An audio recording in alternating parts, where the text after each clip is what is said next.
If you're into cars, then more than likely you could relate to this. You find a vehicle on Marketplace, you pick it up, you think it's a steal, and before you know it, you got yourself a new project. You get so excited, you start to work on it immediately. You rip the engine off, and then before you know it, you realize you have a problem. You have no space. The engine you just ripped out of the vehicle, you realize it's in the way, and you have to do something about it. You can't just leave it there because you have to work around it. You're tripping over it. What do? Well, let me show you what I did. So in front of me, I have this engine cradle that I have built for under 60 bucks. It actually only took me a couple of hours to put it together, and you can see how easy I was able to move it from one end of the garage to this end of the garage. It's very simple. And if you're interested in building one of these for your garage or your shop, let me show you exactly how I put this together. So first thing is first, I started with just measuring how long the engine and transmission is, the width versus length, and I started to write everything down so I could have a rough estimate of how long everything's gonna be, how wide I have to make it. And these are the materials that we're gonna be using: some 2x4s, a box of screws, and some casters. And supposedly these casters are rated for 2,000 pounds. So I grabbed the trusty miter saw and I started ripping everything down. Of course, you don't have to use the miter saw. You could use a skill saw or a hand saw. Basically any tool you have to get the job done. And here I start putting everything together. I'm using decking screws. These are actually 3-inch decking screws. And I figured 3 inches is more than enough. So before I zipped the back of the frame together, I decided to bring it inside one last time to mock everything up. And this is so I could align where the motor mounts and the transmission mount's gonna go. So here's a rough estimate of where the motor mount and transmission mount's gonna go. Once I had that in place, I went ahead and I screwed the back of the frame together, tying it all together with the decking screws. Once the frame was complete, I started to measure for the cross members. This is for the engine and transmission.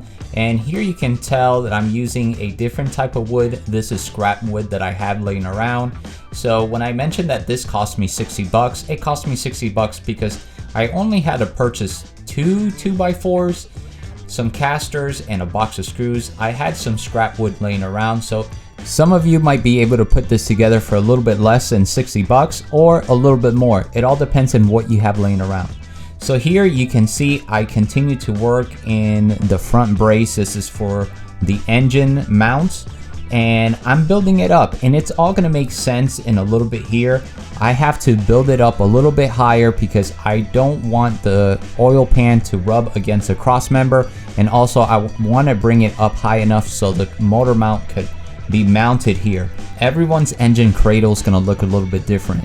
It all depends on the shape of the engine and how big it is, of course, and the design of the motor mount. So just because I'm making mine this way doesn't mean that you have to make yours this way as well. So here I start working with some more scrap wood, and I'm using a 4x4. This next section could have been easily done with 2x4s, but the 4x4s is what I had laying around. So here I am using the cross member to transfer over the weird angle that the motor mounts sit on. And this is because the motor mounts sit in a weird angle, and I have to trace it over to cut that on the 4x4. And what I'm doing here is laying some masking tape on the miter saw. And that's because I don't really have a good way in how to cut this 4x4 in this weird angle. So basically what I'm doing is creating a block so I could put it against the fence on the miter saw, and I have something to support the 4x4 as I do this crazy cut. And yes, it's crazy, it's unsafe. It would be easier if I had a bandsaw. And every time I do one of these projects, I end up wanting to buy a new tool, and I end up with a new tool after this. So I ended up having to trim the rest of the cut with a handsaw. And if you ever wondered why did our ancestors look so fit, well, it's because they did everything manually. This clip is actually sped up 500 times over. It took me forever to cut through that piece of wood. I actually ended up using a paddle bit to open up the wood a little bit so I could stick a drill bit into it when it came time to attaching the 4x4 to the 2x4s. This is simply just so I could have a little bit more clearance when it came to drilling down into the 4x4, and also because the screws are only 3 inches long. Man, you gotta love that scrap wood. Here I'm using another piece, and this is for the transmission brace. Alright, so here are the casters. These are supposedly rated for 2,000 pounds. I'm a little skeptical with that. I simply just used some decking screws with some washers. They did come with bolts so I could bolt it on, but I really didn't have a way in how to do that. I would have to add a plate or something so I could use the bolts. Decided that the decking screws would be good enough. Hopefully it holds up. We'll find out later on. So right here I'm measuring the width and where the motor mounts are gonna sit, and underneath the motor mount there is a bolt that sticks through. Usually you would bolt it through the bottom on the chassis. Since this is a solid piece of wood, I have to open up some channels so the bolt could sit past the wood and it could fall into the groove.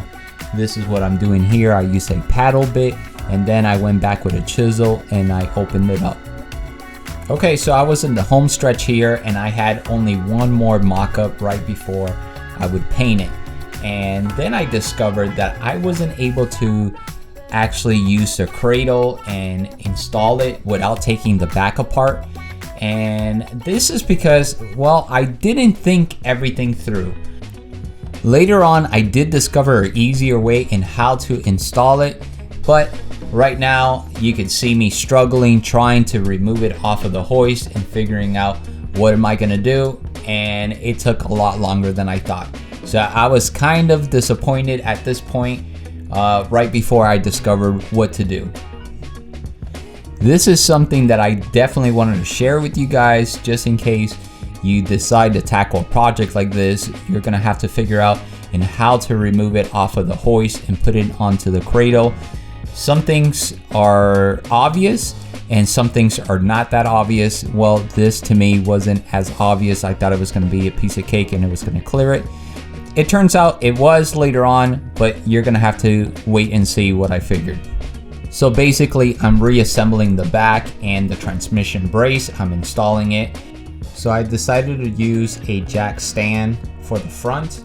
Of course you can see it's being supported in the back of the transmission, and I used the air jack behind it to be able to brace the cradle so I could remove then the engine hoist, and then I lowered the cradle once I removed the engine hoist out of the way. So that is the first way in how I figured out how to do it, and later you'll see a much easier way. Here's something I realized after I was finished. I noticed that I could have just extended this arm out more, so more of the legs could clear the cradle, and we could just hook it up right here, and it's literally right there. So I could have done that, but I guess I would use that next time. I would do it exactly like that. And you guys know now that this is something you're going to encounter. You're going to encounter a little dilemma when it comes to removing the engine or installing it in one of these cradles. So this is what it looks like before the paint job. I did add some extra bracing along the front where the casters are. It felt like it needed it. It felt a little flimsy right until I added those braces. And this is what they look like. I ran 2 along the back and 2 along the front, and it seems to hold everything together. It didn't feel flimsy after that. It didn't feel like it was gonna break. I wanted to make sure not to put too much bracing along the front because I wanted to service the pan, and you can see I still have access to the pan there. Here you can see me giving it a paint job, and these were just left over in the shop.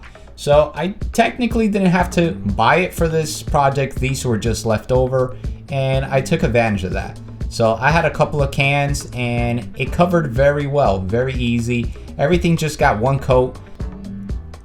So I did decide to open up one of the channels a little bit deeper, and this is because the motor mount wasn't sitting flush on the wood.